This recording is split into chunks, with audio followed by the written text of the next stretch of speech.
آخر دومره ظلم ولې د ظریفې غفاري په حق کې کیږي؟ ظریفه غفاري لیکي لطفاً د افغانستان تابعیت رانه واخلئ. کاش هزاره وای نن به 8 میاشتې په خپل حق پسې سرګردانه نه ګرځېدم. قومي تعصب نه لرم مګر د یوې پښتنې پیغلې او یو انسان په توګه مې 8 میاشت هم تیریږي چې د میدان ښار ښاروالۍ ته نه معرفي کېږم. نه مې والي غږ اوري، نه وزیر، نه رئیس، نه سرور دانش او نه هم زما د خوښې ولسمشر. په خپل جنسیت او قومیت مې افسوس راځي.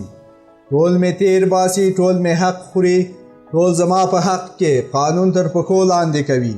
که مې زور او زر درلودی نن به دغه هزاره محصل او د هلمند د ښځو چارو د رئیسې چې د هزاره قوم څخه وه او ځینو یې مخالفت کاوه حقوق تامین وای او د خپلو مشرانو په زور به له معرفي کېدو وروسته هسکه غاړه دندې ته تلم. زه لکه انسان نه یم، افغانه نه یم او که د دې وطن لور نه یم. نو که حق نه راکوئ مهرباني وکړئ تذکره هم رانه واخلئ چې زه د بل وطن په لټه کې شم. شاید هلته د یوې میرمنې بیا انسان په صفت راته احترام وشي او حق مې ونه خوړل شي. په درنښت